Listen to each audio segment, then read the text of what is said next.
సత్యాన్ని మనం గమనించి గ్రహించి వాటి ప్రకారమై నడుచినట్లుగా ప్రార్థనాపూర్వకంగా జీవము కలిగిన దేవుని మాటలను మనము ధ్యానం చేసుకుందామండి. ప్రార్థన చేసుకుందాం.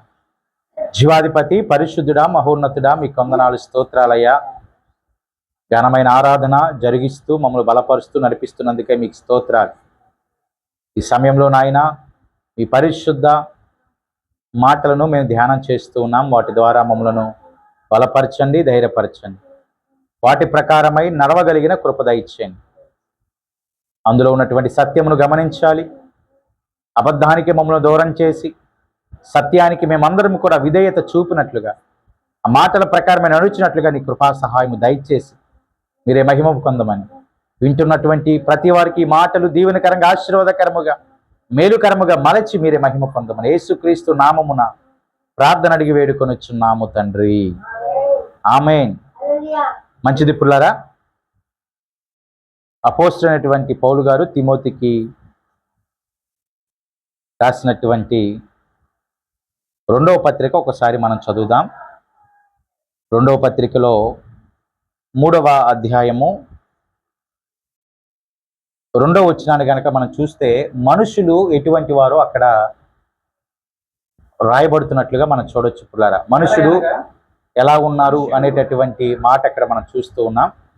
ఏలయనగా మనుషులు స్వార్థ ప్రియులు, ధనాపేక్షులు, బెంకములాడువారు, అహంకారులు, దోషకులు, తల్లిదండ్రులకు అవిధేయులు, కృతజ్ఞత లేనివారు, చూడండి పిల్లరా, అపవిత్రులు. చాలా అక్కడ మనుషులు ఏ రీతిగా ఉన్నారు అనేటటువంటి మాటలను అక్కడ మనం చూస్తూ ఉంటున్నాం.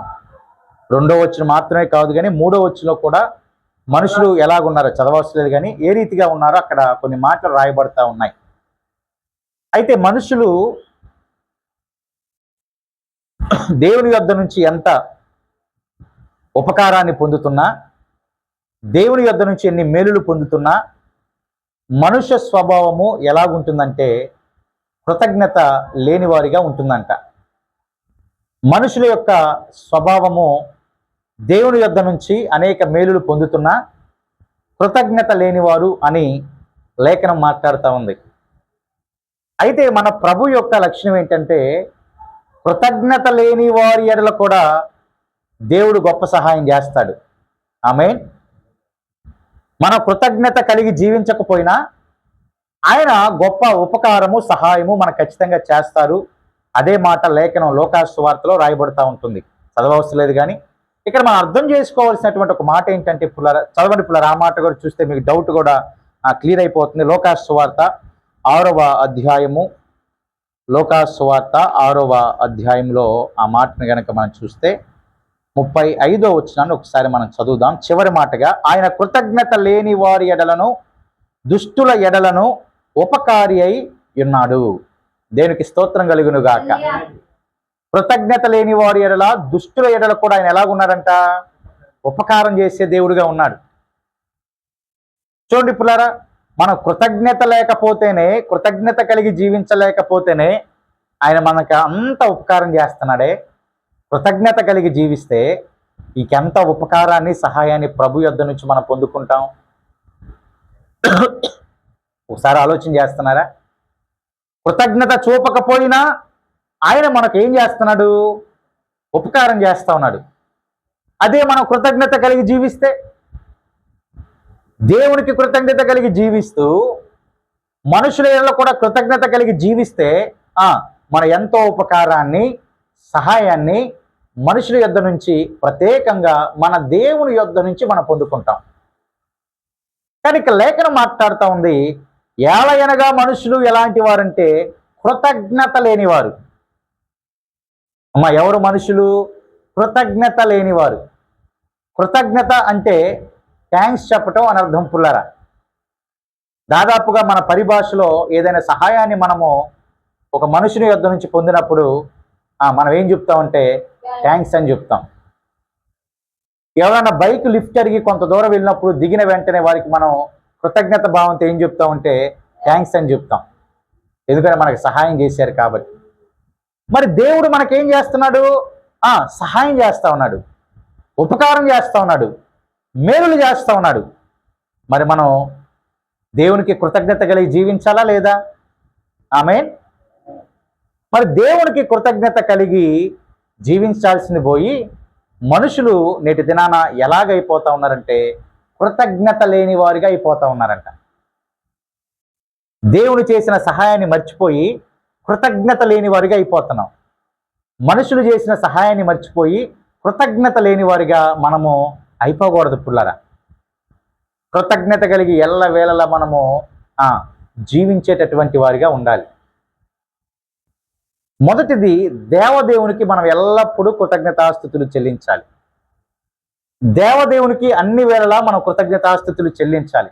ఇచ్చిన ఆరోగ్యాన్ని బట్టి, శక్తిని బట్టి, క్షేమాన్ని బట్టి, దీవెనని బట్టి, ఆశీర్వాదాన్ని బట్టి దేవదేవునికి ఎప్పుడు కూడా ఎల్లప్పుడూ కూడా మనం కృతజ్ఞతాస్తుతులు చెల్లించాలి.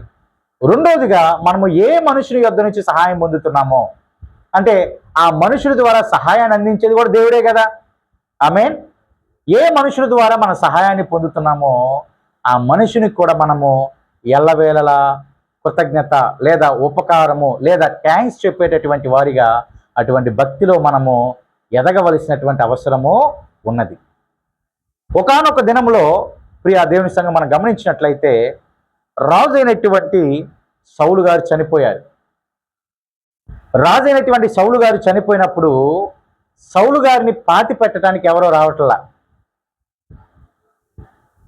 సౌలు గారిని పాతి పెట్టడానికి అంటే మన పరిభాష సమాధి చేయడానికి ఎవరు కూడా రావట్లా.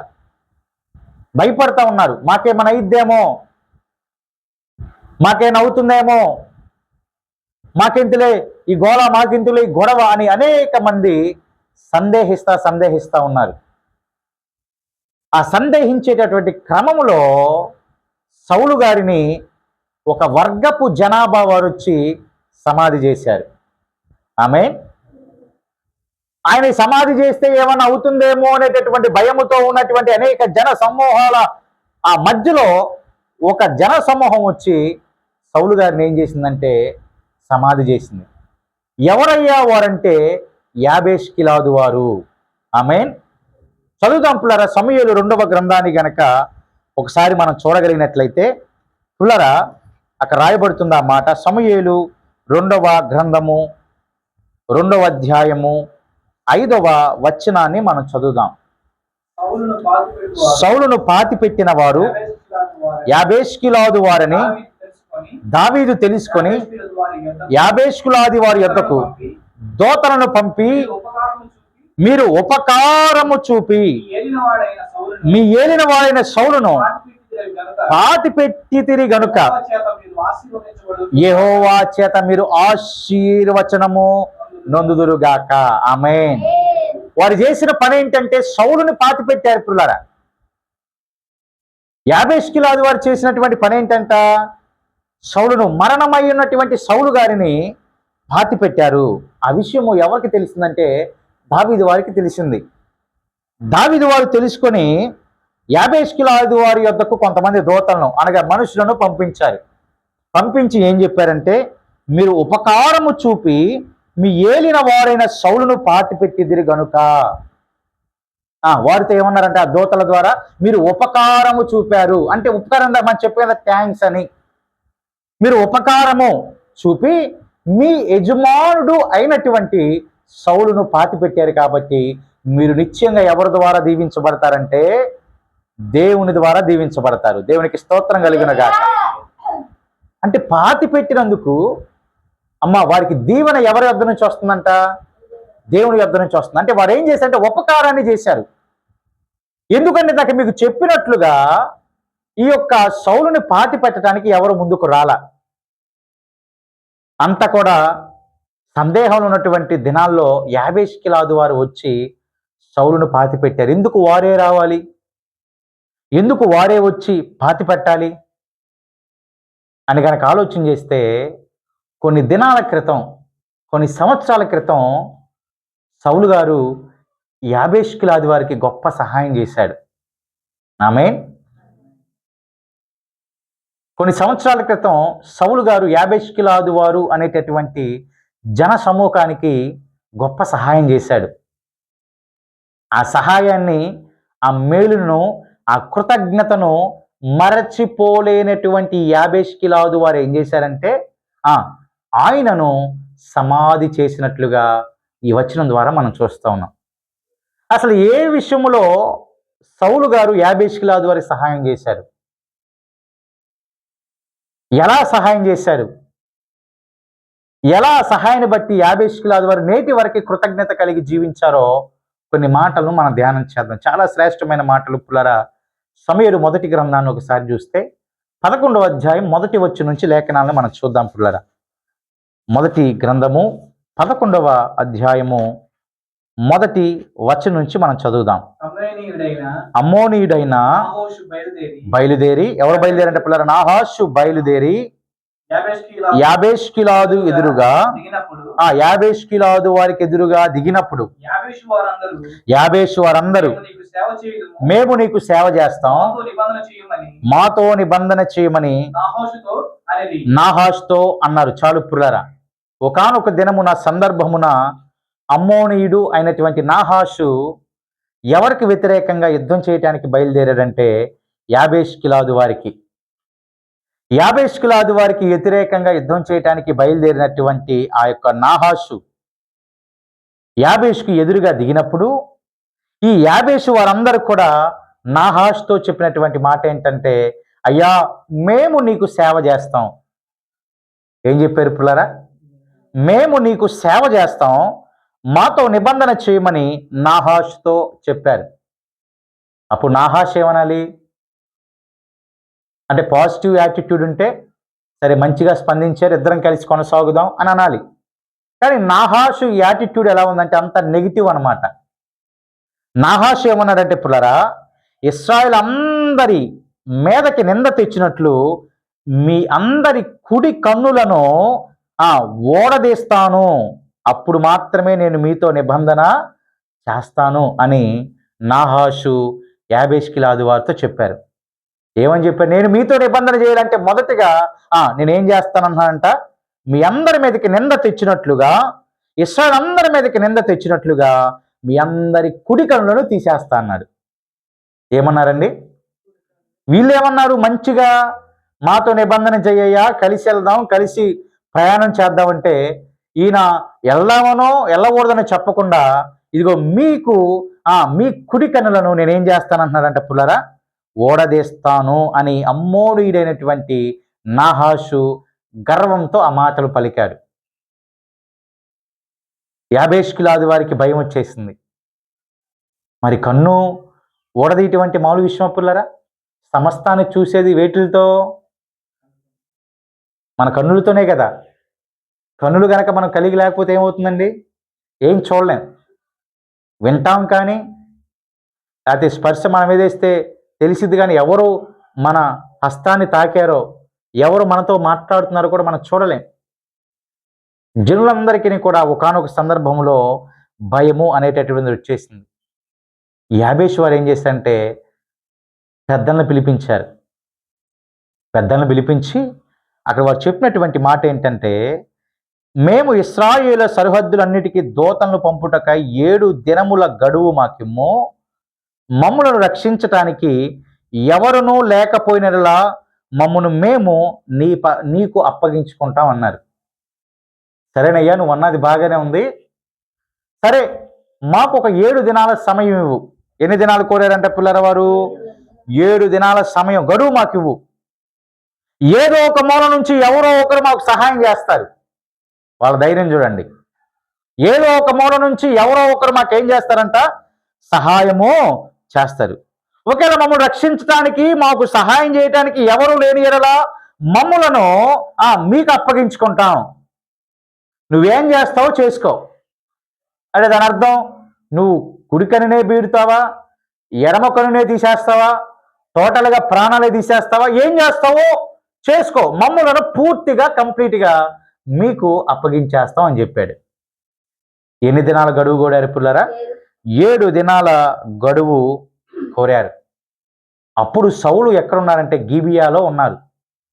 దూతలందరూ కూడా ఎక్కడికి వచ్చేసారంటే గిబియాకే వచ్చారు పుల్లరా. ఆ వర్తమానము జనులకు తెలిసినప్పుడు వారందరూ కూడా బిగ్గరగా ఏడ్చారు.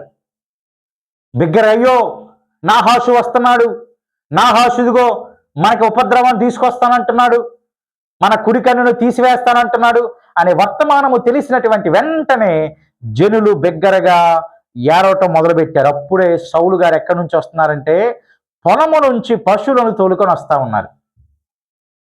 ఎక్కడి నుంచి అంట? పొలము నుంచి పశువులను తోలుకొని జన సమూహము మధ్యమునకు వస్తా ఉన్నప్పుడు జనులందరూ ఏం చేస్తున్నారు? బిగ్గరగా ఏడుస్తున్నారు. జనులందరూ కూడా బిగ్గరగా ఏడుస్తున్నారు. ఏంటి ఏడుస్తున్నారు అనేటటువంటి మాట అడిగినప్పుడు యాబేషు వారు తెచ్చినటువంటి వర్తమానాన్ని ఆ జనులు ఏం చేశారంటే సౌలుకి తెలియజేశారు. పులరా, సౌలు ఆ వర్తమానము వినిన వెంటనే లేఖనములో రాయబడుతున్నటువంటి మాట, దేవుని ఆత్మ అతని మీద బలముగా వచ్చెను. దేవుని ఆత్మ అతని మీదకి బలముగా వచ్చెను. దేవుని ఆత్మతో నింపబడ్డాడు. దేవుని ఆత్మతో నింపబడ్డాడు. ఎవరా మనుషుడు? సౌలు. దేవుని ఆత్మ బలముగా ఆయన ఆవరించినందున ఆయన ఏమంటున్నాడంటే పుల్లారా, అత్యాగ్రహుడై ఒక కాడి ఎడ్లను తీసి తునకలుగా చేసి ఇశ్రాయేలు దేశంలోని నలుదిక్కులకు దూతల చేత వాటిని పంపి సౌలుతోను సమూయేలుతోను చేరకుండు వాడెవడో వాని ఎడ్లను నేను ఈ ప్రకారముగా చేదునని వర్తమానము చేసెను. యెహోవా భయము జనుల మీదకి వచ్చిన గనక ఒకడైన నిలవకుండా వారందరూ సౌలు పక్షమై సమూయేలు పక్షమై చేరారు. ఆమేన్. దేవుని భయం అందరి మీదకి వచ్చి వారందరూ జన సమూహం అందరూ కూడా ఎవరి పక్షమై చేరారంట? సౌలు పక్షమై సమూయేలు తన గురువు అయినటువంటి, ఎందుకంటే అభిషేకించింది ఆయనే కదా, వారిరువురు పక్షమై జనులందరూ కూడా చేరారు. ఇప్పుడు సౌలు గారు ఆలోచన చేస్తా ఉన్నారు. ఎన్ని దినాల గడువు తీసుకుని వచ్చారు వాళ్ళు అక్కడ? 7 దినాల గడువు తీసుకుని వచ్చారు. ఏమని చెప్పొచ్చారు? మమ్మల్ని రక్షించేవారు ఈ యొక్క 4 దిక్కుల్లో ఎవరో ఒకరు ఉంటారు, లేదా మమ్మల్ని నిశ్చయంగా మీకు అప్పగించుకుంటాం, మీరు ఏం చేస్తారో చేయండి. ఆ వర్తమానమే సౌలుకు తెలిసినప్పుడు పుల్లరా, అక్కడ రాయబడుతున్నటువంటి శ్రేష్టమైనటువంటి మాట గనక మనం చూస్తే, అక్కడ రాయబడుతున్నటువంటి మాట పుల్లరా 9వ వచనాన్ని నేను చదువుతున్న, జాగ్రత్తగా ఆలకించండి. అప్పుడు రేపు మధ్యాహ్నములోగా మీకు రక్షణ కలుగునని యాబేష్గిలాదు వారితో చెప్పుడని వచ్చిన దూతలతో ఆజ్ఞనిచ్చి వారిని పంపివేశాడు. దేవునికి స్తోత్రం. ఏం చెప్పాడు? ఆందోళనతో భయముతో వచ్చినటువంటి ఆ జనులతో ఆయన చెప్పి పంపించినటువంటి వర్తమానం ఏంటంటే పుల్లరా, రేపు మధ్యాహ్నములోగా యాబేష్గిలాదు వారికి ఏం కలగబోతుందంటే రక్షణ కలగబోతా ఉంది. యాబేష్గిలాదు ఏం కలగబోతా ఉంది? యాబేష్గిలాదు అప్పుడు వరకు భయముతో ఉన్నారు. కన్నులు పీకేస్తా అన్నాడు. మేము 100 దినాల గడువు కోరొచ్చాం, మమ్మల్ని అప్పగించుకుంటామని చెప్పొచ్చాం, ఏమవుతుందో అనే ఆందోళన, భయము, చింత, చీకు వారిలో ఉన్నప్పుడు సౌలు వారిని బలపరుస్తుంటున్నారు కదా, రేపు మధ్యాహ్నములోగా, దేవునికి స్తోత్రం, రేపు మధ్యాహ్నములోగా మీకు రక్షణ కలుగునని యాబేష్గిలాదు వారితో చెప్పుడని వచ్చిన దూతలతో ఆజ్ఞ ఇచ్చి వారిని పంపివేశాను. దూతలు పోయి యాబేషు వారికి ఆ వర్తమానము తెలుపుగా వారు ఆ వర్తమానమును బట్టి సంతోషపడ్డారంట. ఏ వర్తమానం వచ్చింది? రేపటిలోగా మనకేం కలుగుతుంది? రక్షణ. మరి నాహాషు బెదిరింపులు ఏమో దూరంగా అవుతాయి. నాహాషు యొక్క బెదిరింపులు ఏం కావచ్చు? దూరం అవ్వచ్చు. దేవుడు దూరం చేస్తాడు. ఆ అభయాన్ని సౌలు గారు ఇచ్చి పంపించాడు. రేపటి మధ్యాహ్నమే సమయం, రేపటి మధ్యాహ్నమే గడువు. అపవాదికి మనం గడువు ఇవ్వాలి ప్రియులారా. ఆమేన్. అపవాది మనకి ఇవ్వటం కాదు. చాలా మంది మిస్లీడ్ చేస్తూ ఉంటారు. ఈ వారం రోజులు అది అయిపోద్ది, ఈ వారం రోజులు ఇది అయిపోద్ది అని మనం ఏం చేస్తారంటే మిస్లీడ్ చేస్తారు. అపవాది మనకు టైం ఇవ్వటం కదా, మనం అపవాదికి టైం ఇవ్వాలి. జీవము కలిగిన దేవుని చేతిలో పడుట భయంకరమని అపవాదికి మనం టైం ఇవ్వాలి కదా పుల్లారా. అంతే తప్ప నీకు వారంలో ఇదయిద్ది, ఆ తాయెత్తు కట్టుకో నీకు దూరం అయిద్ది, కాళ్ళకు అది కట్టుకో నీకు ఏమవదు, ఈ వారం రోజులు నీకు అంతా మంచిగా జరిగిద్ది. ఈ వర్తమానము ఎప్పుడైతే యాబేష్గిలాదు వారు ఉన్నారో అప్పటి వరకు బాధతో ఉన్నటువంటి వాళ్ళు ఒకేసారి సంతోషం వచ్చింది. ఆమేన్. బాధతో నిట్టూర్పుతో ఉన్నటువంటి వారికి ఒకేసారి సంతోషం వచ్చింది. అరే, సౌలు చెప్పి పంపించాడు, ఈ ఒక్కరోజు ఆగండి, రేపు మధ్యాహ్నంలోగా, రేపు సాయంత్రం వరకు కూడా కాదంటే రేపు మధ్యాహ్నంలోగా మనకి ఆ రక్షణ వచ్చిద్దంట అనే మాట వారి చెవిన వినబడగానే వారు మహా ఆనందముగా, సంతోషముగా, నాహాషు ఏదో చేస్తారనే భయము కూడా వదిలేసి వారు సంతోషపడినట్లుగా లేఖనం ద్వారా మనం చూస్తూ ఉంటున్నాం పుల్లరా. కాబట్టి యాబేషు వారు నాహాషు యొక్క దూతలతో ఇట్లండి, రేపు మేము బయలుదేరి మమ్మల్ని అప్పగించుకుంటాం, అప్పుడు మీ దృష్టికి ఏది అనుకూలమో అది మాకు చేయవచ్చు చెప్పి పంపించారు కదా వర్తమానం.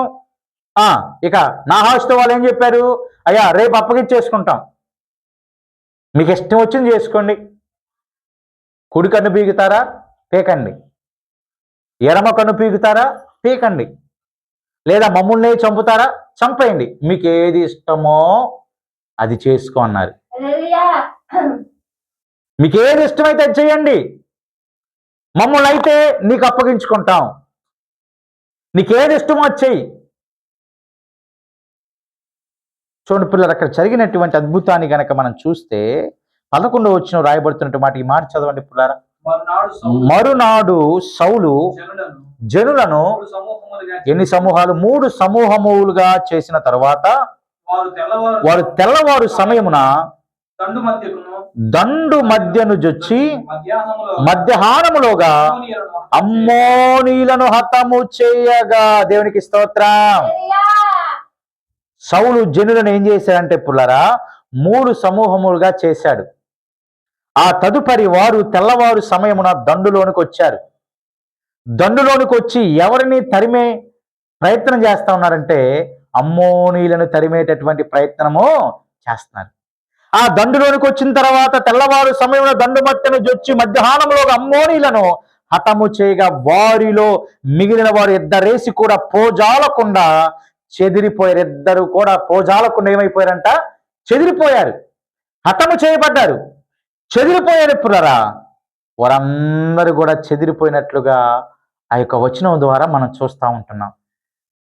అప్పటి వరకు వారందరూ కూడా యాబేష్గిలాదు వారి మీద ప్రతీకారం, అంటే యాబేష్గిలాదు వారి యొక్క కుడి కన్నులు తీసేస్తాను కదా, ఆ విధమైనటువంటి ప్రయత్నం చేయాలని చూస్తూ ఉన్నప్పుడు ఎప్పుడైతే సౌలు జన సమూహములను పంక్తులుగా వేరుపరిచారో, ఆ దండు మధ్యకు తీసుకుని వచ్చారో, ఆ ఉదయం మొదలుకొని మధ్యాహ్నములోగా వారందరూ హతము చేయబడ్డారు, మిగిలిన వారు చెదిరిపోయినట్లుగా లేఖనాల ద్వారా మనం చూస్తూ ఉంటున్నాం పుల్లరా.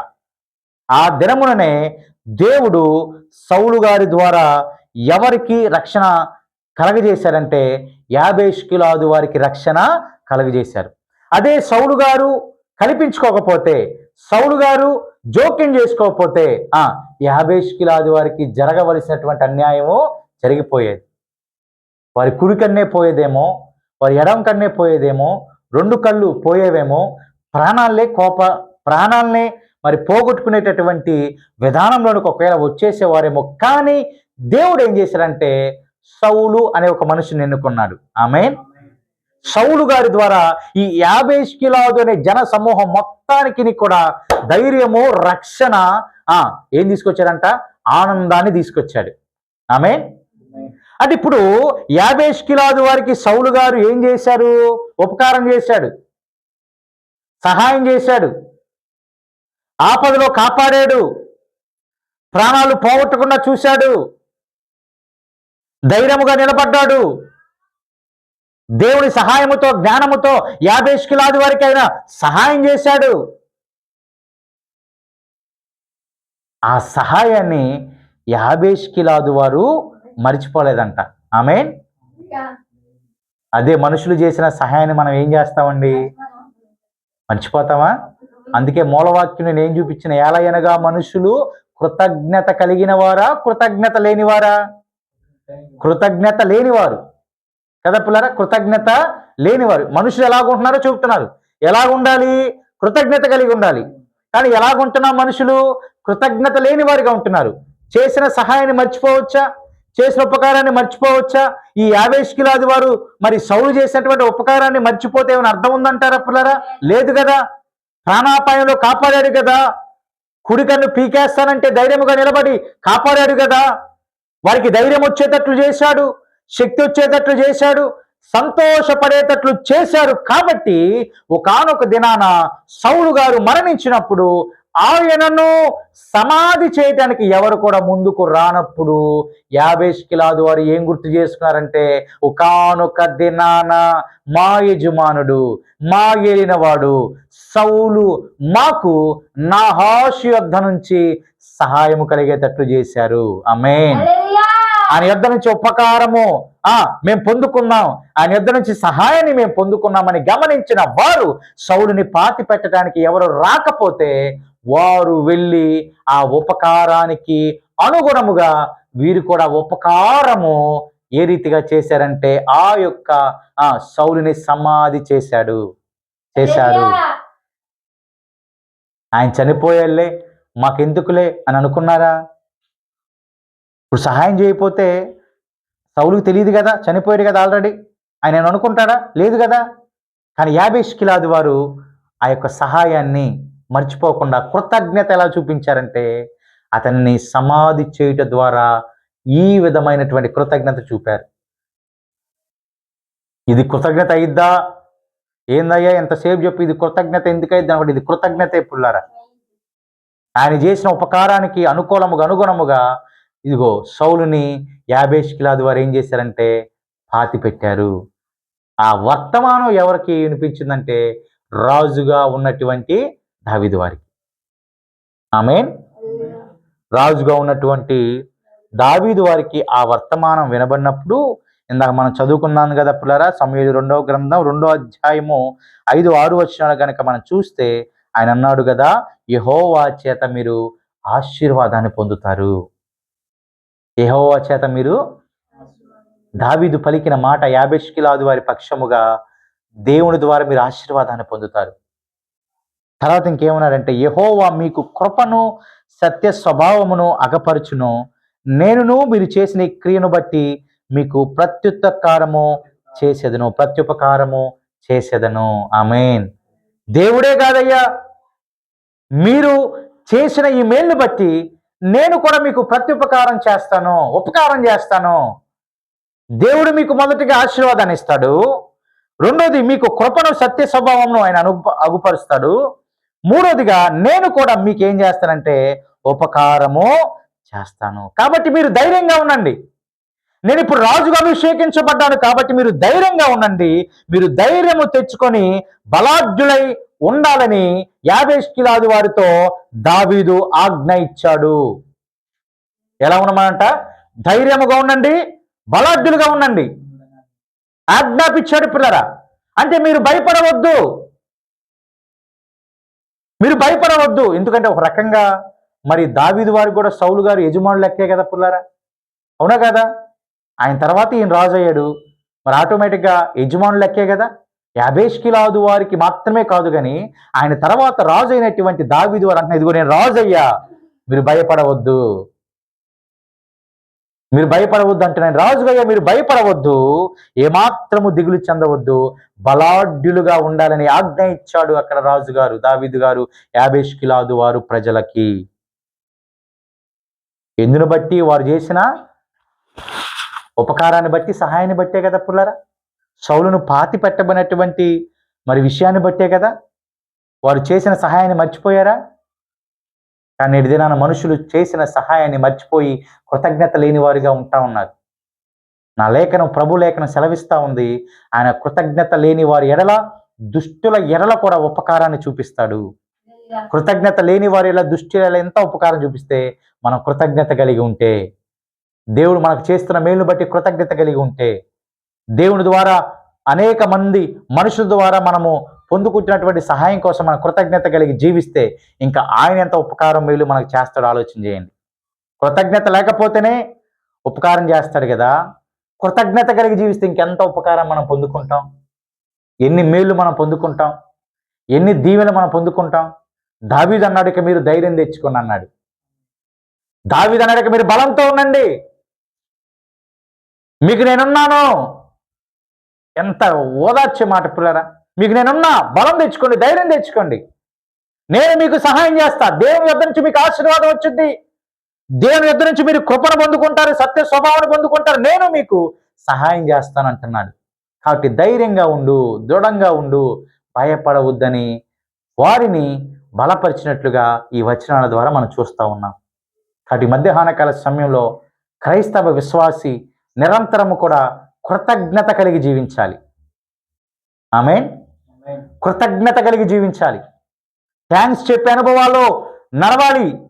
దేవునికి ప్రతిరోజు థ్యాంక్స్ చెప్పాలి. మనకు అప్పుడప్పుడు వాట్సాప్ సందేశాలు వస్తూ ఉంటుంది కదా పిల్లరా, వెంటిలేటర్ మీద వైద్యం తీసుకుంటే ఎంత ఖర్చు అని, డయాలిసిస్ చేస్తే ఎంత ఖర్చు అని వస్తూ ఉంటుంది కొన్నిసార్లు మనం గనక వాటిని గనక చూస్తే. ఆరోగ్యం పోతేనే కదా దాన్ని ఖర్చు పెట్టాల్సి వచ్చేది. మరి ఆరోగ్యం మనకు ప్రభు ఇచ్చారు కదా, మరి మన ప్రభుని కృతజ్ఞత చెల్లించాలి లేదా? అవునా కదా పిల్లరా?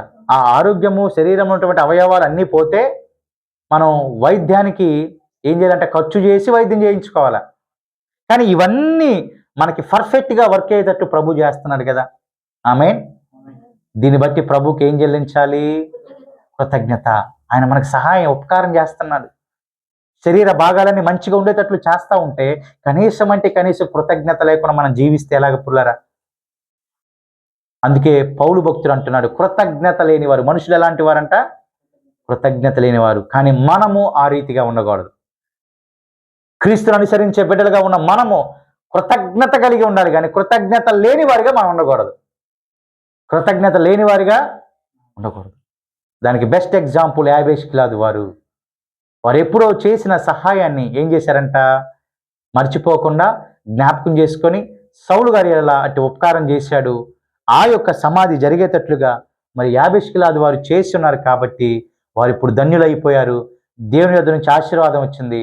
రాజైన దావీదు వారు కూడా వారిని ఒక చూపు కనిపెట్టుకొని ధైర్యాన్ని, శక్తిని, దృఢాన్ని ఇస్తున్నట్లుగా ఈ వచనాల ద్వారా మనము చూస్తున్నాం. కాబట్టి సహాయం చేసే మనకుంటే, ఉపకారం చేసేటటువంటి మనస్సు గనక మనకుంటే ఖచ్చితంగా మనం దీవించబడతాం, మనం ఆశీర్వదించబడతాం, ధైర్యంగా ఉంటాం పుల్లరా. దృఢంగా మన ఆధ్యాత్మిక స్థితిగతులలో మనం ఎదగటానికి అవకాశం ఉంది. కాబట్టి కృతజ్ఞత కలిగి జీవిస్తారా, జీవించరా పుల్లరా? వారితో మాట్లాడేది ఏంది అనుకుంటారా? వారితో నేను మాట్లాడేది ఏంది, వారి స్టేటస్ ఏంది, నా స్టేటస్ ఏంది అని కొంతమంది అనుకుంటా ఉంటారు. అలా అనుకోకూడదండి. మనం కృతజ్ఞత కలిగి ఉండాలి. దేవునికి కృతజ్ఞత కలిగి ఉండాలి, దైవజనులకు కృతజ్ఞత కలిగి ఉండాలి. ఎవరి యొద్ద నుంచి మనం సహాయాన్ని పొందుతున్నామో వారందరికీ మనం కృతజ్ఞత కలిగి జీవిస్తే ఒకానొక దినాన గొప్ప సహాయము దేవుడు మనకు చేయటానికి ఇష్టపడుతున్నాడు. కాబట్టి ఈ సత్య వాక్యం మన హృదయంలో ఉంచుకుందాం. చేసిన మేలు, దేవుడు చేసిన మేలు మర్చిపోకుండా, జనులు చేసిన మేలులను మర్చిపోకుండా కృతజ్ఞత కలిగి ఆ భావము కలిగి మనం జీవించినట్లుగా అటు కృప కోసం, సహాయం కోసం మనం ప్రభుని అడుగుదాం, ప్రార్థన చేద్దాం. దేవుడి మాటను దీవించును గాక. ఆమేన్. జీవాధిపతి మీకు వందనాలు, స్తోత్రాలు. కృతజ్ఞత కలిగి జీవించమన్నారు. కృతజ్ఞత లేని వారి ఎలా కూడా మీరు ఉపకారాన్ని చేసే దేవుడుగా ఉన్నారు నా ప్రభు. అందుని బట్టి మీకు వందనాలు, స్తోత్రాలు. అయినను మేము కృతజ్ఞత కలిగి జీవించినట్లుగా మిమ్మల్ని మనసారా ఇదిగో స్తుతించి గణపరిచే ప్రభావాల వైపులకు నడిపించినట్లుగా నీ కృపా సహాయం దయచేయండి. అటు ధన్యత ఈ యొక్క సన్నిధిలో కూర్చిన ప్రతి బిడ్డకు, ఈ మాటలు వింటున్నటువంటి నీ ప్రియ బిడ్డలందరికీ కూడా అనుగ్రహించి మీరే మహిమ, ఘనత, ప్రభావాలు పొందమని యేసుక్రీస్తు నామమున ప్రార్థన అడిగి వేడుకొనుచున్నాము తండ్రి. ఆమేన్. హల్లెలూయా. మంచిదండి. అందరికీ ప్రభు